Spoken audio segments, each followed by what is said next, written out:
for more on this GDP revision and where the U.S. economy is headed. We're joined by William Lee, chief economist at the Milken Institute. Always good to see you, my friend. Let me start with this question because I have been thinking about this for a while. Either the Fed accepts the fact that the economy is on fire, okay, and lets inflation be at 6, 7, 8, 9%, or we smash the economy, we bring it to almost where a recession would take place, but you get inflation at 2, 3%.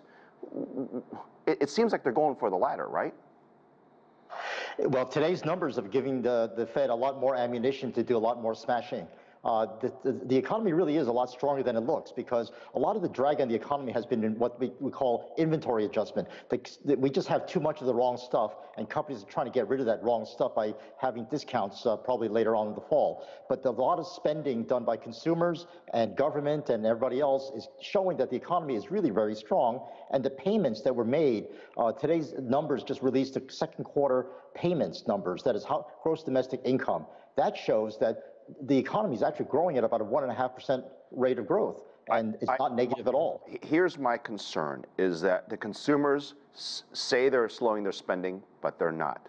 Businesses are doing slight cutbacks here and there, but the earnings are still very good. And then you have the government who is still going to spend more money with this recent inflation reduction bill, which is really more spending as far as I'm concerned. And then you have this new student loan issue, which also would be more stimulative, if you will. All these things are just going to keep the economy running at full speed ahead. I don't see how the Fed is going to slow this down.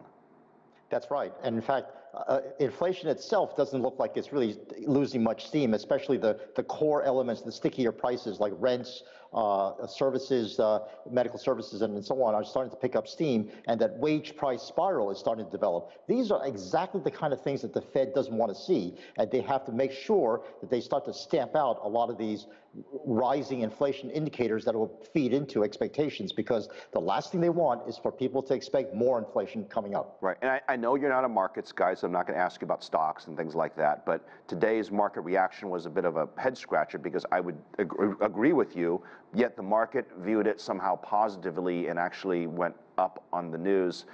I'm just wondering, where is, I guess, the market optimism coming from that they're going to not raise rates continuously? The equity market right now is looking toward the credibility of the Fed. If they really believe that the Fed is going to stomp out inflation and return it to 2% over the next, say, 2 years, that means that it's all clear after that. And since the markets are forward-looking, that means that they could see the end to the restraint coming in about 2 years' time. And this is the time to start getting in on some of the bargains that are out there. So the market itself is counting on the Fed to stamp out inflation. Once the Fed loses that credibility, you're going to see the stock market crash. So for those watching, inflation is made up of a number of components, from oil, gas, energy, transportation, cars, used cars, new cars, plane flights, housing. The cost of rent is a big component, I should say, of that inflation number. And we just got new word from U.S. rents hitting another record high again.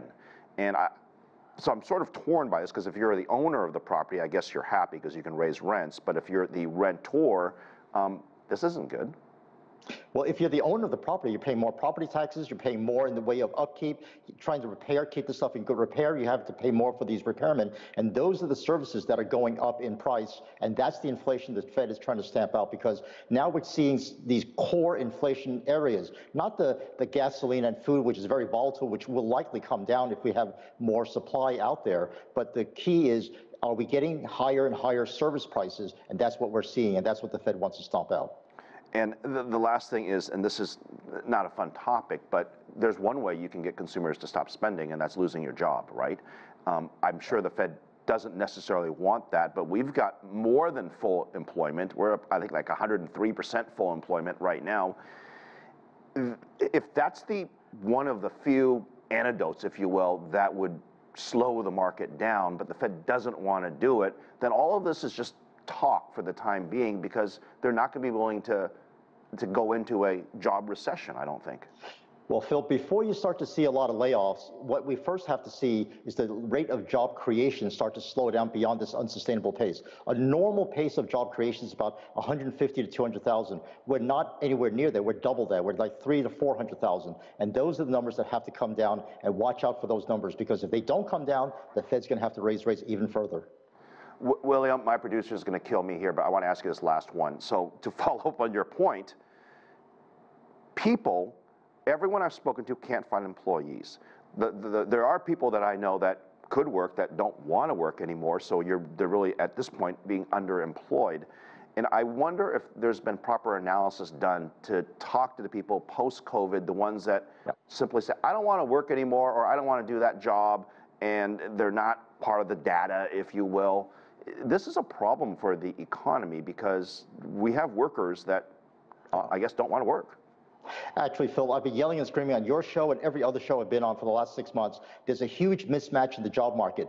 The wrong people are in the wrong jobs, and what we're trying to do is sort them out. People are quitting what they think are the wrong jobs for them. Employers are trying to find the right people for them, and that kind of mismatch is what's causing this angst about, I can't find anybody who's decent out there, and I can't find a good job out there. Those are the two cries that will settle down once we start to match people to the appropriate type of jobs. I rarely say this, William, but I do agree with you, and I hope people are listening to you, because this to me is a major problem, not just for the U.S., by the way, but I think for the entire world. Thank you very much.